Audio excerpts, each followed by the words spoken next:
Welcome to The Warehouse. Have you ever heard a sermon and thought, how in the world did he discover that? Or where did he get that idea? Every week at Cornerstone Church, two teams dig into the biblical text that'll be taught during our weekend services. We spend hours talking about the text, the context, the culture of the time, you name it. But you can't stuff all that into a 30-minute message. That's where we come in. We're going to show you the stuff in the warehouse that didn't make it to the stage. Hey, Stephanie. Hey, Jay. Hey, tell me about a book that you love. So a book that I loved or enjoyed reading. I just read a book by Ginger. I'm not even going to try to say her last name, but she was from 19 Kids and Counting On. That was on TLC. And I really enjoyed that as a kid and into my young adult years. But she came out with a book called Becoming Free Indeed, My Story of Disentangling Faith from Fear. Whoa. And it was just super good, and I liked it. I like to learn. So Ginger, Jin, and yes. then Vuolo. Yeah, there it is. You said it right, but she was one of the Duggars, so they all had J names. Except her name starts with a V. Hey, Nathan. Yes. What's a book that you love? My favorite theology book is You would. Knowing God by J.I. Packer. Packer. There's something about it that really works for me. But if I'm just like sitting down just to read for fun, I read like the nerdiest fantasy stuff out there. My favorite author is Brandon Sanderson. My favorite series by him is the Stormlight Archives. Is that new? Well, it's going to be else, right? It's going to be a 10-book series. He's written the first 4 along with several novellas that go in between. Whoa. Each one is, a good 3.5 inches thick. And it's one of those that like whenever it comes out, I look at it and I'm excited because it's so long because I don't want it to end. Not like, anyway, so. Yeah. Oh, interesting. That's my favorite series. I think I might have shared here before. The first book I read voluntarily was Max Lucado's When God Whispers Your Name, and really gave me a love for taking the things of God and simplifying them so that people can understand them. That, but also I'm a complete Sherlock Holmes stories guy. Yes. Love Holmes. Rylan likes those. Yeah, and I'm a Lord of the Rings guy as well. Did you ever read the Father Brown Mysteries by G.K. Chesterton? Never read them. They're really interesting too, like very mystery oriented. G.K. Chesterton is like such an interesting dude. If you've never checked into him and stuff, not much. He's very cross-disciplinary. So he wrote like great Christian theology books. That's where I know him like from. Philosophy books and these mystery books. And he's just like I think like a photographic memory kind of person and just very prolific writer. Chesterton. So did you guys like to read when you were younger as Absolutely well? not. Okay. How old were you when you like really? 19. Okay. My family read a lot. Like my dad would read out loud to us and stuff. That was one of the things. We were a homeschool family and stuff. You were? I had no Yes, I idea. guess didn't own a TV. We did own a TV. Come on. They also know how to do math. But we read the Chronicles of Narnia out loud so many times. Oh yeah. My dad is a C.S. Lewis nut. Okay. But that said, I didn't like to read for myself very much until after college. Okay. Yeah, I was like 20 before I ever read a book, ever. In high school, I cheated my whole way through. Nice. Yeah, that's about right. Speaking of witches and wardrobes, one of these days I'm going to get one of those that works. No, you have before. You've done it. Yeah. Speaking of books that you love, let's talk about the Bible. Hey. High five. That works. That was pretty Not easy. Jay. Nathan did that one. Man. Hey, cut that part. Let me do it. Speaking of books that we love, let's jump into Matthew chapter 5. So we had a bit of a logistical switch since last we met. Morgan preached last week, but we are recording a couple days before he preaches. And originally he was going to get the first part of what we're talking about today. So Matthew 5, 17 through 20. So on the podcast, we've talked about these verses already. So last episode, you heard them about Jesus didn't come to abolish the law. He came to fulfill it. That's 17 through 20. that has been wrestled away from Morgan and given to this week.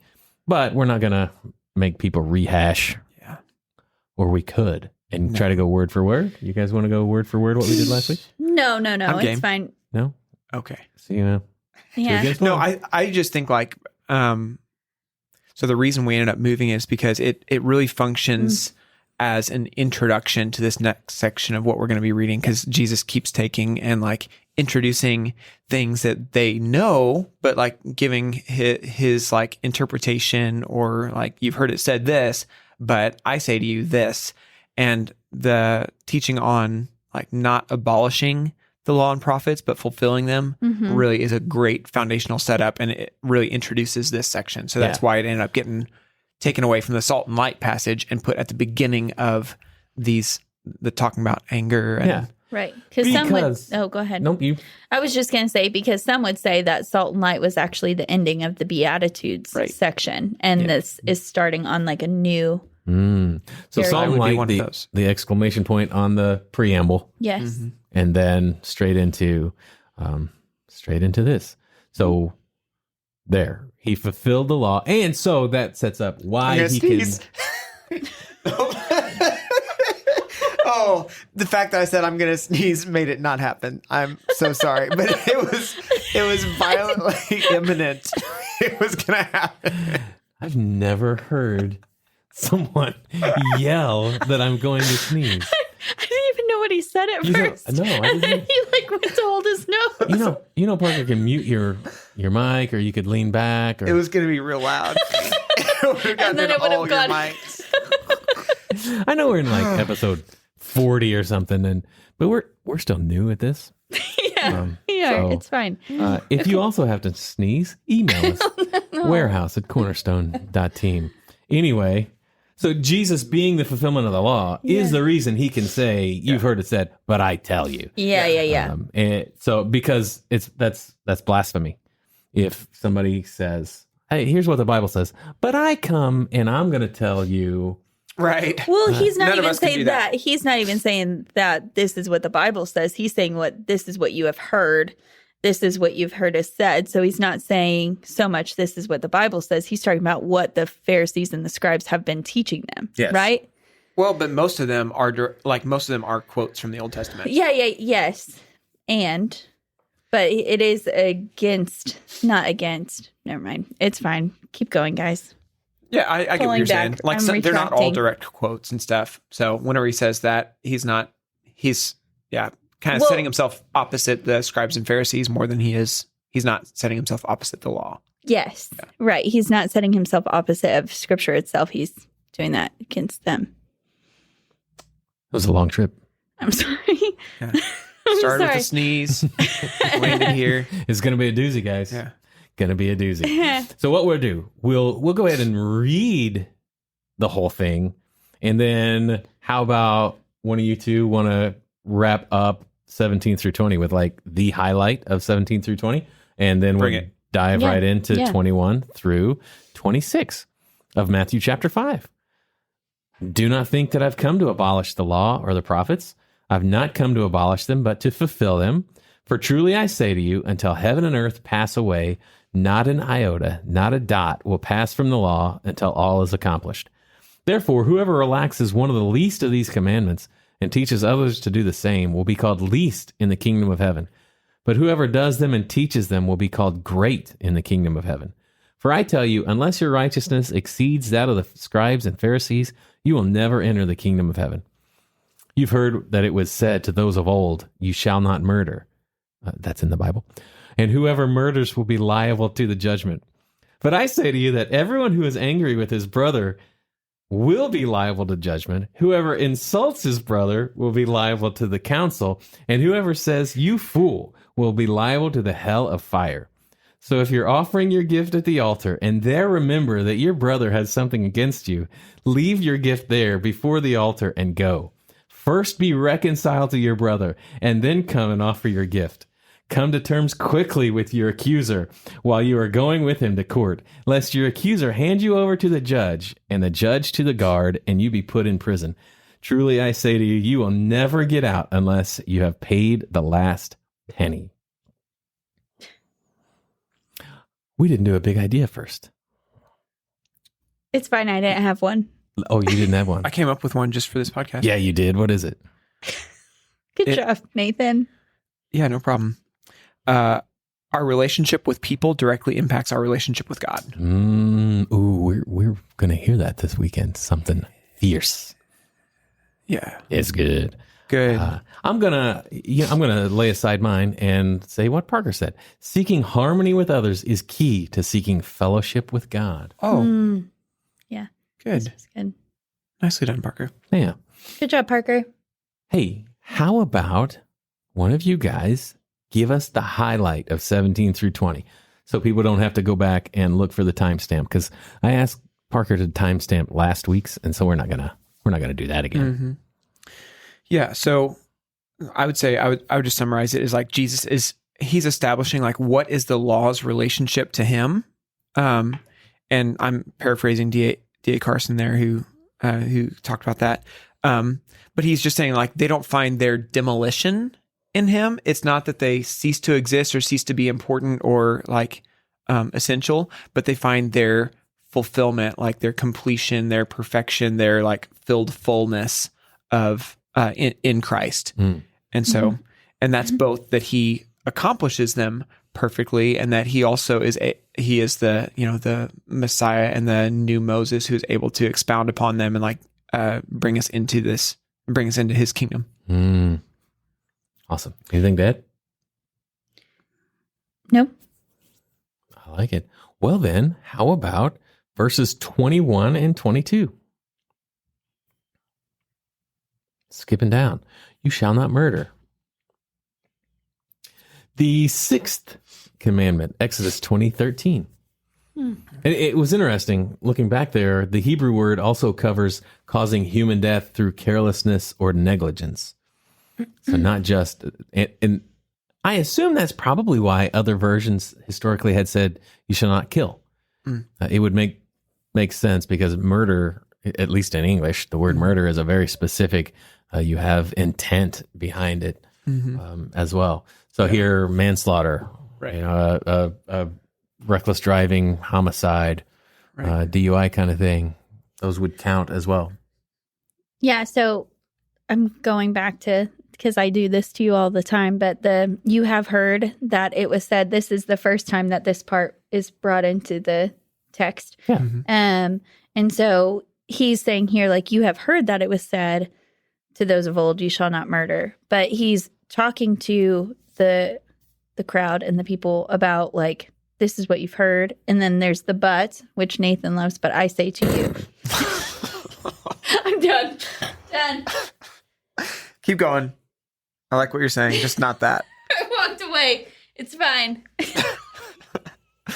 Nathan does love the connectors.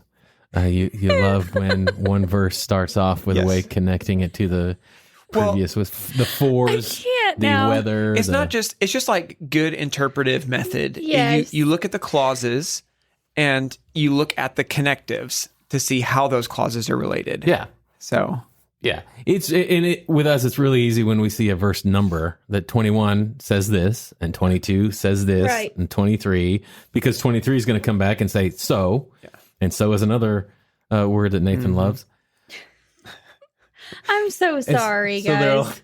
they're all connected. yeah. And I think our culture is prone to like a verse a day kind of philosophy. So we just take them in isolation or whatever. Right. And so I think the connectives are really important because they help us see the flow of an argument. See how clauses are connected. See where the thought. Yeah. See, it's So in that way, I Genesis and I do love butts. Yeah, he does. You spoke truth.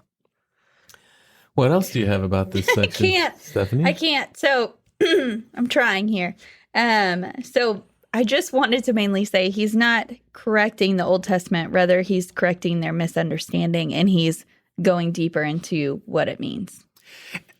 And let me push on it just a little bit more. Yes. Do you think he's correcting their understanding or expanding it? Because here he's not saying that like they've misunderstood. Right. They Yes. correctly understood that they shouldn't murder, but he's expanding it to include not just the the act of like Murder. actually killing someone. Right. Yeah. Yeah. So it's really interesting that the scribes and the Pharisees and Sadducees had kind of let people off the hook a little bit by not getting the real heart of what's going on. Yeah. And yet at the same time in Matthew 23, we're going to see that Jesus says, woe to you because you tie heavy burdens on people's necks. So they both added to the law and burdened the people and also Totally missed the heart of it. totally Yeah. missed the heart. Which I think, don't you think that ties into the part that we read from 17 through 20, where he says like, whoever relaxes one of the least of these commandments and teaches others to do the same will be called least in the kingdom of heaven. So it's funny, like the Pharisees and scribes are being very strict on like making sure that the letter of the law is kept while totally missing the heart. And by doing that, they're actually relaxing the heart of the law. Yeah. They're totally fine with you being angry. Yeah. Anyway. Right. Because it seemed like they were pretty angry at Jesus a lot of the time. Yeah. All right. Who I was do- angry with? We had talked about. Uh-huh. Did you have something before? Oh, I was just going to say, like, I was going to ask a question about, you mentioned that the English word, or were you talking about the Greek word that murder? Murder. No, just in English, because English murder is a very like a specific word. Okay. And so why that could have been the Greek word, or I'm sorry, the Hebrew of the commandment being more than just, premeditated murder, could be why some English translations had used kill. Okay. I was just curious. I was running that through my Database. filters and stuff. As far as like, so you're saying that the way that the word would have been used in the Ten Commandments they would have understood it to be also, thou shalt not manslaughter. Well, that's what. So I think that was an ESV study Bible note. That let me get back there. That the Hebrew word also covers causing human death through carelessness or negligence. So yeah, I'm even wondering, does that mean? But they didn't have apartments back then. But a landlord whose apartment he didn't keep up the code. And was structurally bad. That carelessness, does it go that far into that? I think and I'm just pulling up the ESV study note as well. They, like the ESV study Bible note says, premeditated murder is what's prohibited by the sixth commandment, and under the interesting. Old Testament law carried Where did I get the that? death penalty. The prohibition is grounded in the fact that humans are created in the image of God. Concerning unpremeditated murder, manslaughter, see notes on Deuteronomy 19. So I don't know. So I just go over to Bible Gateway and copy and paste everything. And it was one of the notes they had. I'm just Let me see those. because it seems to me like Jesus expanding this into anger kind you're of right. necessarily implies the premeditated part. That's a very Like if good he's getting point. to the heart of it, it's like it doesn't really. I mean, obviously negligence is a bad deal too, and there are laws against that. But it just seems like the focus of the commandment is premeditated. That's a very good point.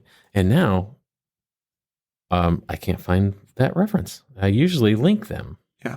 And I don't know where I would have looked. I retract everything I just said about manslaughter well, Thank you. 'cause- until I can find a proper thing. So in future episodes, I'll have Parker drop in there Yeah. the defense. Take it back. Murder. So we're talking. Don't murder. Original command is premeditated murder, not talking about military action, times of war, not even here talking about like accidental manslaughter. Yeah. But Specifically not times of war. Mm-hmm. Oh, that's a really big one to kind of throw in there. Mm-hmm. Yeah. Didn't even see So that. I would say that's why, I mean, it's not, the Old Testament commandment is don't kill. It is do not murder.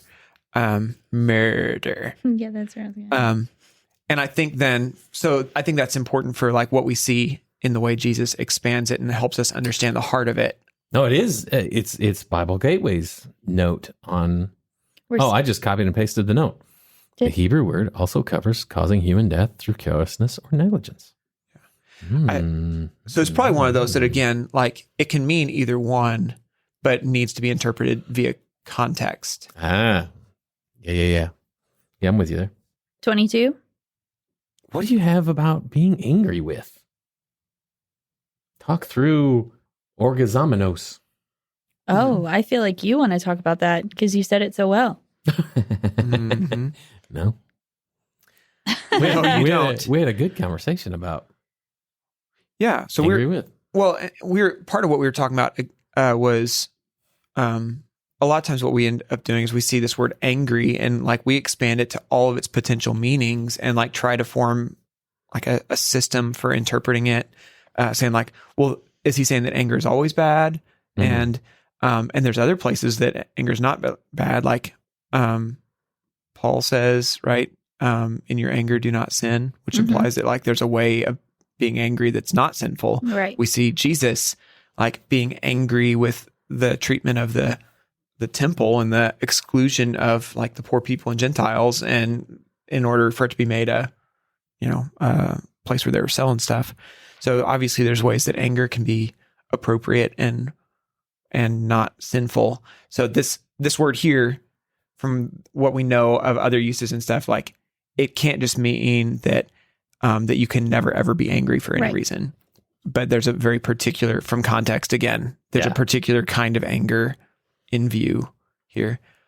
Which I think, as we tie it back to the fact that he's interpreting murder, I think we're talking about anger here would have to be like that desire to harm someone, Right. or that Mm. like that thing that wants the worst for somebody, wants Yeah. revenge, or to get even, or wants to see something bad happen to somebody because they did something bad to you. Mm-hmm. That seems to be what he has in view here. Right. Yeah, I just had the anger typically includes a desire to damage or destroy the other person. And it Yeah. brought up James 4:1-2, which you said, like, whenever I said that yesterday, it made you think of James 1, Yeah. and I forgot to make a note of it. So I was just talking about like, and we'll talk about this some more even when we get to lust. But like the progression of sin, and how it like, what's the difference between temptation and where does it edge over into sin? Yeah. Because it's like somebody can do something to me and I can experience that like momentary frustration Mm-hmm. with them, even like a flash of anger, I would Yeah. say. Mhm. But there's a point where it crosses over into being sinful. Yeah. Things start taking root. Right. Yeah. All of this stuff seems to be going after the root of what's going on. Uh-huh. And so I mentioned James 1:13-15, which I think is really helpful in understanding the progression of sin. Because it's not just, Yeah. I sin or I didn't. It's like there's temptation that moves forward.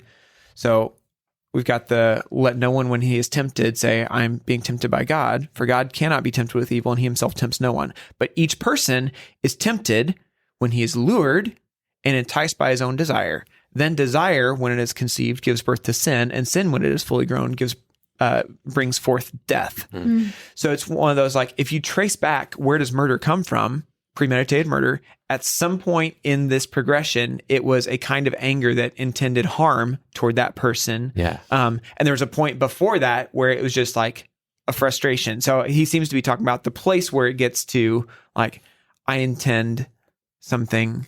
Yeah. I wish harm for this other person. Yeah. Taking away the humanity of the person. Yeah. Yeah. Paul wrote in Ephesians 4, be angry and do not sin. Mm-hmm. Yeah. All right. We talked some about, so again, anytime you're doing observations in a text, you should be looking at repetition of words. Mhm. So there's in 21 and 22, the word liable Mhm. is mentioned 4 times. The word judgment is mentioned twice, and then you've got like the council. And so this is very much kind of in a legal setting. Those are legal terms. And he's just talking about like, okay, so at what point are you actually guilty of sin? At what point do you deserve judgment? And it's not just at the point where you actually follow through with killing the person, but it's at the point that you are angry with them. Yeah. So one of the things that whenever I was reading, I saw council, and so they would have been talking about the Sanhedrin, correct? Well, so there's two different ways to think about that. Okay. Because the word that is translated as Sanhedrin is the same word that's translated as council. So that's where that Ooh. idea would come from. But like, I read commentators also saying that like, so I saw both sides of it, that they could be talking about like earthly judgment here that then progresses and gets to like in literary terms, this would be called a climax, where it moves from lesser to greater. So liable to judgment, which could be local, and then liable to judgment from the Sanhedrin, and then fires of hell. That would be a climax. Yeah. Or it could also be just like parallels or comparing. So I also saw commentators say that liable to judgment implied that the judgment is from God. Capital J. Yep. Liable to the council being like The the heavenly heavenly council, council. And hell of fire being that Gehenna, the burning trash heap, the original dumpster fire. Yeah. Was that you that said That was that? me. The first I dumpster. liked it. Yeah, that was good. funny. That was good, Jay. Thanks, man. You did good. So I don't know that it really impacts it much either way. It seems to me that what Jesus is saying is that that you deserve judgment regardless of whether you killed a person or you've harbored anger in your heart. Yeah, because either way, either these are all punished the same, or you're going to progressively get more because this thing keeps taking root. Somebody has something against, or you have something against somebody, and it just keeps digging in, and the root keeps growing down into your heart. And even if it is a progressive thing, it's how important it is to cut that root out before the murder happens. I did see an argument against it being like progressive, which I totally agree that like sin does that for sure. Yeah. So the question is not like whether that's true; it's just whether that's what this text is saying. An argument I saw against that is that like you would expect that if the judgments or the consequences are like building, that the causes. If the effects are building, then the causes should also be building. So someone who is angry with, someone who insults, and someone who says, "You fool." Right. So you'd expect that those would be also building. But from things I read, it's like it's kind of hard to make that case that it was progressively getting more insulting. Specifically from the insults and the "you fool." Right. Yeah. The raka is the word for insults, Yeah. and "you fool" was. You cotton-headed ninny muggins. That's right. And if you're dropping a cotton-headed ninny muggins. I'm not. Does Parker have to bleep that? I'm not sure. Ooh, that's a long bleep. People are gonna think I said something a whole lot worse if Parker bleeps that. Hey, bleep it just because. No. No. Yeah. So I just read that like that those would be roughly.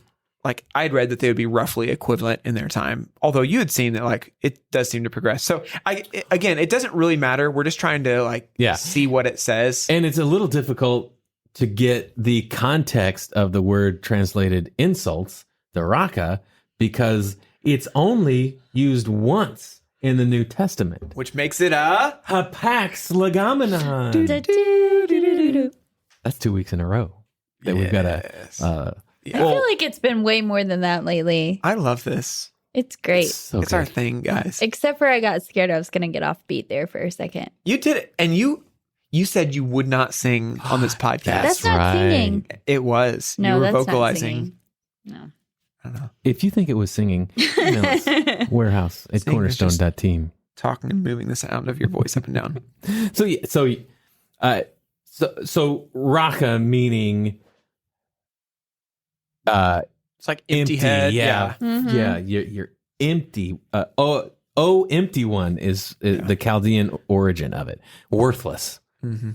It's hard to... That almost seems like worse than you fool, right? Because you fool is kind of like basically moron, I think. Yeah. I think it's the word we get moron from. Right. Yeah, you're a blockhead. Yeah. Yeah. Worthless or a blockhead. It's like, I've had a lot of people call me a blockhead. Not many called me worthless. right. Again, so it seems like kind of hard to make a case that those are getting progressively worse in the... Yeah. No, Jay, you're not a blockhead. Oh, no, Jay, you're not a blockhead. And Thanks. you are worthful. Oh, thanks, man. Hell of fire. That doesn't roll off the tongue. Mm-hmm. The hell of fire. Gehenna. right? We fire. usually say the Fire fires of hell, Ah. right? Yeah. It's not very poetic. Mm. You know, that's my only complaint. Take it up with Jesus. Sorry. He's got Jesus juked. Or yeah, we don't do many Jesus jukes around here. Not a lot. Not a lot. Anyway, he's just so I mean, putting it like after going through all of that, like it seems to be clear to me that like Jesus is talking about, hey, you think that all that's worthy of judgment is if you kill a guy, which is as we were talking, I think Nick mentioned that it's kind of become a colloquialism, right? Which is a very hard word for me to say. Colloquialism. You did great. Yeah. I couldn't say it. Okay. Good job. It was better the second time. Because that's a Q in there. Yeah. Colloquialism. Yeah. You might just drop Okay. the K. No. Just keep talking about what you're talking about. Okay. That people would just say like, well, I ain't killed nobody. Yeah. Right. And that's kind of an expression of this. It's like, I mean, I haven't killed anybody. Sure, I hold a lot of bitterness in my heart. I'm walking around with unforgiveness and hatred toward other people. I like fantasize about their untimely demise. Right. Well, yeah.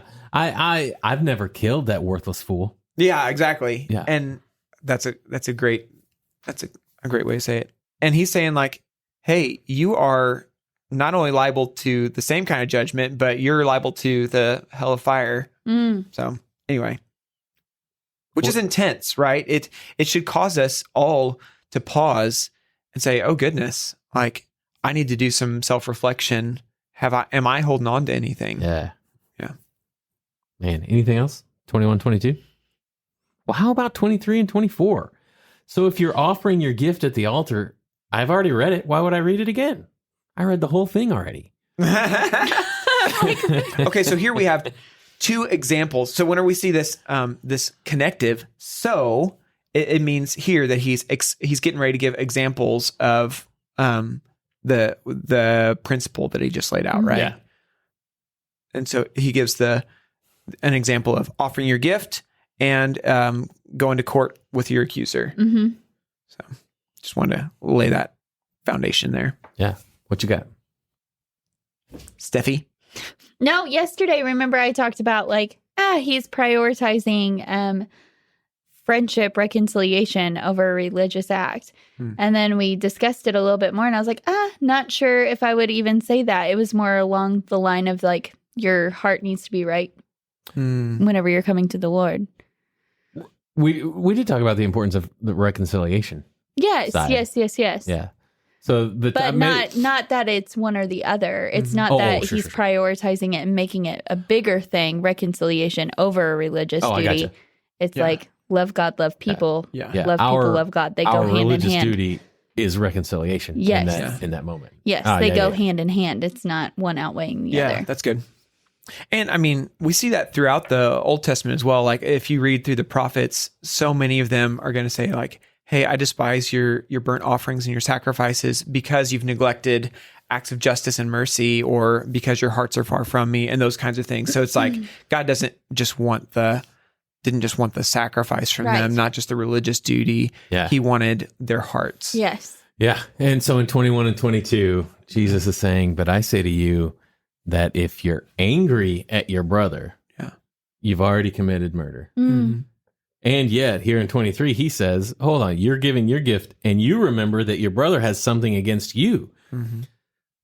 So here and there he connects it. He says so, and yet he kind of changes, not kind of, he changes the focus of who is the angry one. Yep. Yep. Which I read I was reflecting on that because it's like, why would he change it? What, like, wouldn't it be easier to go into like a Matthew 18 right here? So if you realize that someone has sinned against you, go tell them their fault. It's like, that would feel like a really natural tie, right? Yeah. Instead of holding on to anger, go talk to the person, which is still true, but that's not what he does. And so I read a little bit about it. I have a thought, but I can't really substantiate a lot. But I do, like, my thought would be that one of the things that helps us be able to let go of our unforgiveness toward other people is remembering that we have done things that we need to be forgiven for. And I think that's played out in like the parable of the unforgiving servant and stuff. Yeah. Forgive us our debts as we forgive our debtors. Yeah. Yeah. Or- Lord's Prayer. Yeah. You say debts and debtors or trespasses? And those I'm a debts and debtors guy. Yeah. Lord's Prayer. I know. So whenever I was actually taught this at a very young age, and it was trespass. Heck yeah, it was. Trespass. Forgive us our trespasses as we forgive those who trespass against us. Yeah. Yeah. Yeah. So whether you're the trespasser or the trespassee. Yeah. So, yeah, that's my theoretical connection to this. It kind of makes sense to me that in the same way that Jesus would say, like, if your brother sins, like first take the log out of your own eye and then go help him with the speck in his eye. So I can see that kind of thing. But even if that's not the connection, like he's saying these two are connected, and we can see obviously the theme of anger. Yeah. Yeah. So, so somebody's angry with us. We still have a role in helping that anger not take root, Right. helping to dig up the root of that anger Yeah. before it becomes bitterness and before it becomes a stumbling block. Well, a lot Man. of us like to point the finger and be like, well, I'm not going to apologize until they apologize to me first, or I'm not going to them yet. And it's like, that's not what's being said here or taught. Yeah, this afternoon in Communicators, I got convicted too, because there's someone who I believe, by the way they act still, that they still have some bitterness toward me. And I've tried and been rebuffed to do verse 23 and 24.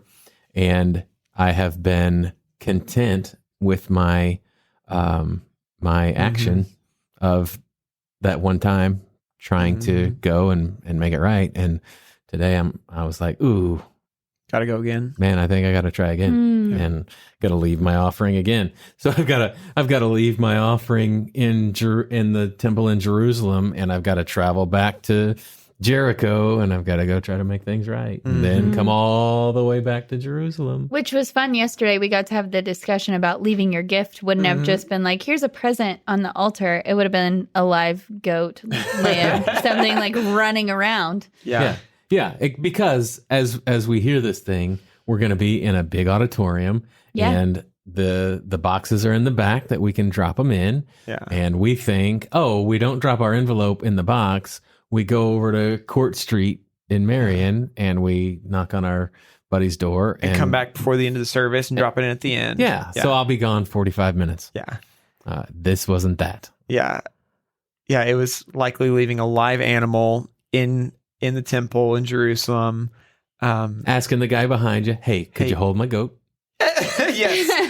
While I go, I will be back in 2 or 3 days because it's a journey. And so again, and Jesus is not like primarily being like, I don't want to rule out the possibility that he has like literal intention behind this, but I think there's also like some hyperbole here. Yeah. Like there are other places that he's like, you should be willing to do something that is very uncomfortable and inconvenient for the sake of reconciling with your brother. Astonishing and what seems ridiculous. Yeah. Because you have to think, because that was the setting that they heard it in, of live sacrifices of animals, of traveling a half a day away. And yet they're hearing that and thinking, what are you talking about? You want me to leave and go reconcile and then come back and do my sacrifice? And so he's just getting at the urgency of it and like how you can't possibly be like right with God and wrong with people. Like they're just so inextricably linked that he's like, don't do your offering right there. Don't even say like, I'm going to do this and then go take care of it. It's like, drop it right there because you know how important your relationship with other people is. Yeah. Ooh, just had a thought. Who were the people that were unable to give their offerings in the temple? Someone who's unclean couldn't come and do it. Are there other groups, classes? And we're just kind of dropping the idea in. Unclean, somebody who is ceremonial Right. Unclean is the first person I thought of. Yeah. So in that instance, they're the only ones who would have not been giving their offering, more than likely. And so would they have, we don't know, of course, but would they have made that tithe? Like, what are you talking about? The only people, that leper outside of town is the only one that's not coming in to give his offering. And you want me to leave before I give mine and go do this thing? Gotcha. I don't know. It's crazy. Not sure. But we do see throughout like the Sermon on the Mount, he does use hyperboles a lot, like pretty big ones. Yeah. And so that is another thing. Like, how is he teaching? How is he talking to them? And what examples is he giving? Yeah. It's like he wants them to be blown away. Yeah, He like wants pay them to be- attention. he wants them to, it's almost like he wants their brows to be furrowed and their heads to be kind of shaking. Like, what are you talking about? Mm-hmm. Yeah. Which I think is, we didn't really talk a lot this time about the, unless your righteousness exceeds that of the scribes and Pharisees, you will never enter the kingdom. But that's kind of like almost the introduction to this, where it would be saying like, well, there's no way that that's going to happen. The scribes and the Pharisees are like the religious superheroes of our time. They're the Right. Billy Grahams, they're the Mother Teresas, like they're the people that we look up to. Yeah. And there's no way that we're going to exceed their righteousness. And so that's kind of the introduction to the brow furrowing part. And then as he gets into this, it's like, oh my goodness, you're saying that I'm guilty, Right. like in the same way that the murderer that's hanging on the cross Yeah. on the way out of town. Yeah. So it's not just his intro that's crazy. Yeah. It's the very message itself is just turning everything on its head It's the upside down kingdom or something. Yeah. or something. Yeah. Yeah. And again, I mean, we should probably say here that what he's not just absolutely equating anger and murder. So it's not like, well, if you've been angry with someone, you might as well Right. go kill them. Right. Like there's definitely, obviously, a different level of consequences and stuff. But as far as being liable to judgment from God, like you are also liable for judgment and liable to judgment because of your anger, not just for murder. So. Man. 23, 24, good? Yep. Man, 25 and 26. Come to terms quickly with your accuser. I really didn't have much for these two verses, so Yeah. all you two. Yeah, Parker had a really good point yesterday about the accuser and Jesus saying, so he's taught 23 and 24, he's talking about the one who is the person is angry at, the focus of the anger. And Jesus is still telling that person, come to terms quickly with your accuser, come to terms quickly with the one who is angry at you while you're going with him to court. Bringing in another legal term, lest your accuser hand you over to the judge and the judge to the guard and you be put in prison. Those aren't things that happen to innocent people. Right. Those are things that happen to a guilty person. Yeah. I really like that point that if somebody's angry with you, go take care of it quickly because more than likely there's a legitimate reason. Yeah. So, we could talk for hours about somebody who might not be legitimately angry. Right. Sure. But at the same time, even if there's a miscommunication or confusion about an action, if somebody's angry with you, try and go make it right. Yeah. Man, that hit me pretty hard yesterday. And it seems, I hadn't really thought about this a lot, but this seems to be kind of like two different phases in the progression of an offense, right? So like first it's like, oh, hey, I think they're upset with me. Yeah. I need to go talk with them versus like, I'm on my way to court with you and I know you're right. So that's like the last part of like where this goes. And regardless of where you're at in this process of like having offended someone, make it right. Yeah. Yeah. So the highlight of 25 and 26 is come to terms quickly. Quickly. You realize somebody's got something. Yeah. Leave your goat, leave your sheep, and get there and reconcile. Which practically is a hard thing to do. Man, it's rough. What else? 25, 26. Just a question. Did you just like put the two together as one? So I viewed it as like 23 and 24 as one example, the context of like, I'm offering a gift. And then I saw this as a second Separate? Yeah. thing down here. So it's not tied into, so I didn't see it as a continuation. I thought it was a second example. Because there wasn't a for or a so or a but. Right. Well, and just like your accuser versus your brother that has something against you, and while you're going to court versus in the temple worshiping, like two different settings. So I saw it as like two examples of this principle. Yeah. Like That's how you're worshiping. Carson puts it. How It's would- two different examples as well. So practically, how are they different? One is illegal and no. oh, sorry. Go I know. ahead. I mean, I know how. Oh. I know how Oh. court. I know how court and church are different. How? Though I've had church in court, and sometimes court and church. Those business meetings, man. So yeah, like Not here. Prac- Business meetings here are great. practically, how are they different? I think An accuser has something against you. Yeah. I think, again, it's like phases in this offense journey, right? So it's like if you realize early on in the process, before anything's come of it, but it just occurs to you, well, like not that there's a pending lawsuit or something like that, but you realize early on that you've offended your brother, go talk with them. Yeah. Even if you're on the way to court, you know that you're guilty, and you're just like, you could just wait for the verdict to come down, but like instead you choose even on the way to court Yeah. So to make it right. So 23 and 24, you're offering your gift at the altar, and there you remembered your brother had something against you, but you didn't do anything. Right. You stayed, you gave, and then you went back home. But so then 25, it's festered, and now your accuser's able to take you to court. And I think, I mean, just very practically, like this takes it into modern application and stuff, but I think sometimes like we don't want to be we don't apologize because we don't want to be the first mover in it. We wait for them and we're like, well, they need to confront me about it. Or on the opposite end of it, we're like, we've gone so far through this process now. I would look silly if I apologized at this point because it's just like we've been sitting in it, whether it's days, weeks, years, months. And I've experienced that in like disagreements or arguments in a marriage or whatever. It's like you get to that point. It's like be the first mover, be the first one to say I'm sorry, and also even if you've been entrenched in your position for a while, then still be the one to go. So I don't know. Because it's more important to have that conversation, regardless of how big or small it may be, to have a healthy relationship with the Lord. And what did I say to make you guys think that I disagreed with you? Or I was in a different place?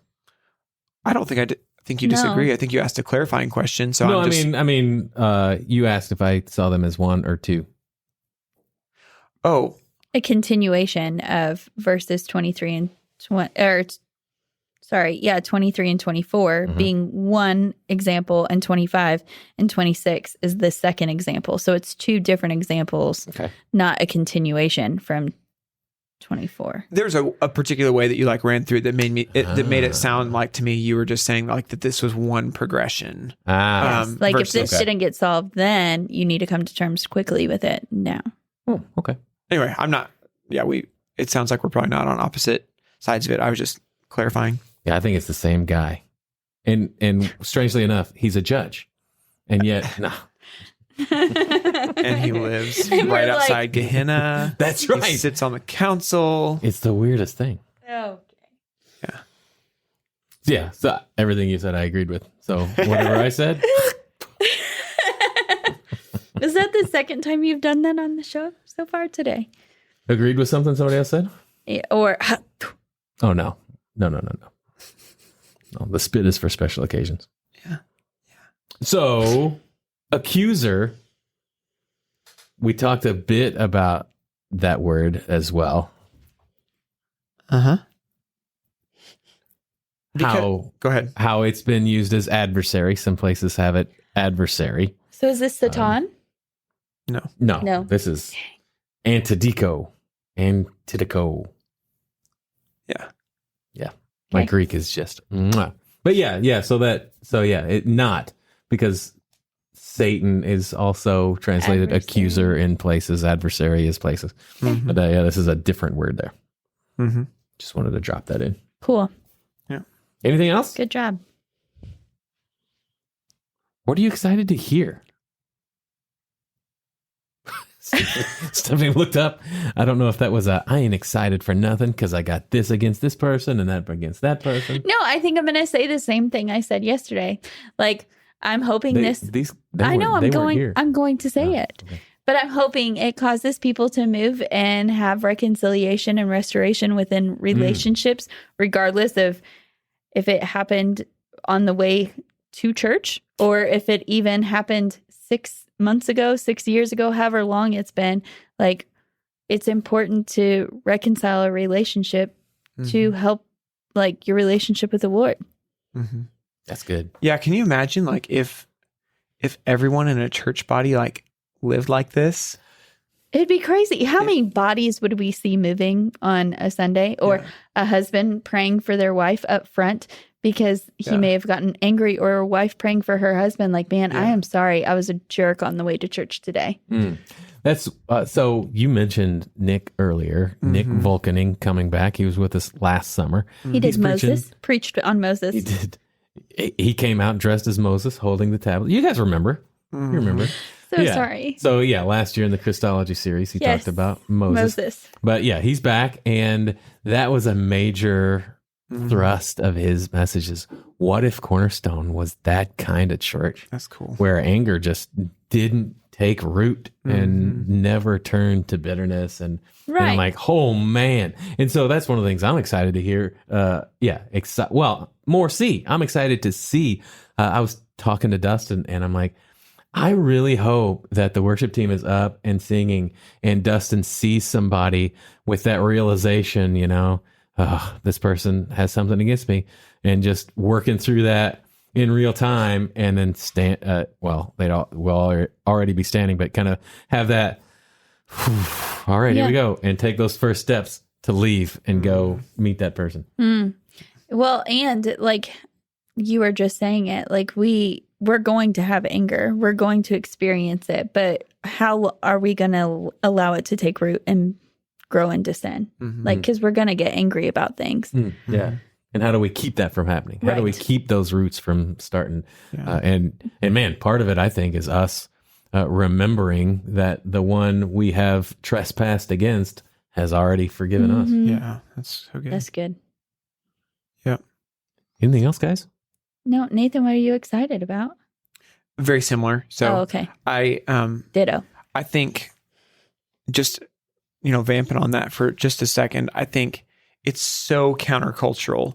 This like you pair this with Matthew 18. So Matthew 18 says that like if you realize if there's someone who you have something against. So if there's someone who's sinned against you.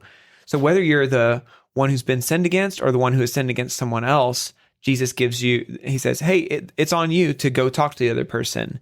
I'm like, that's so opposite of the way like we naturally in our sinful flesh want to approach stuff. Yeah. Because our natural bent is always, well, they need to come talk to me. Right. Yeah. That's a pride issue. Yeah. We get entrenched and Yeah. wait for them to come Yeah. on both sides. And when Jesus is doing just what you said, say, yep, both sides start walking. Yeah. And hopefully we'll meet in the middle. Meet Who that that? old Georgia Pine. We'll gain a lot of ground. I don't know this song. Well, all What? right then. How do I know a song and you don't? I feel like this never happens. If you know the song, guys, send us a voice memo. No, I would love that. People need to Cornerstone. sing for us. Warehouse at cornerstone.team. Anything else? No. Well, all right, guys. Thanks so much for joining us. This is going to be a good one. We will see you next time. We got a doozy next time, too. So, man, be ready. But thanks. Tell a friend about us. We always like hearing from you, too. Warehouse at cornerstone.team. And we'll see you on the flip side. Until then, the warehouse is It's closed. I wanted to say it. Say bye, Nathan. Closed. Closed.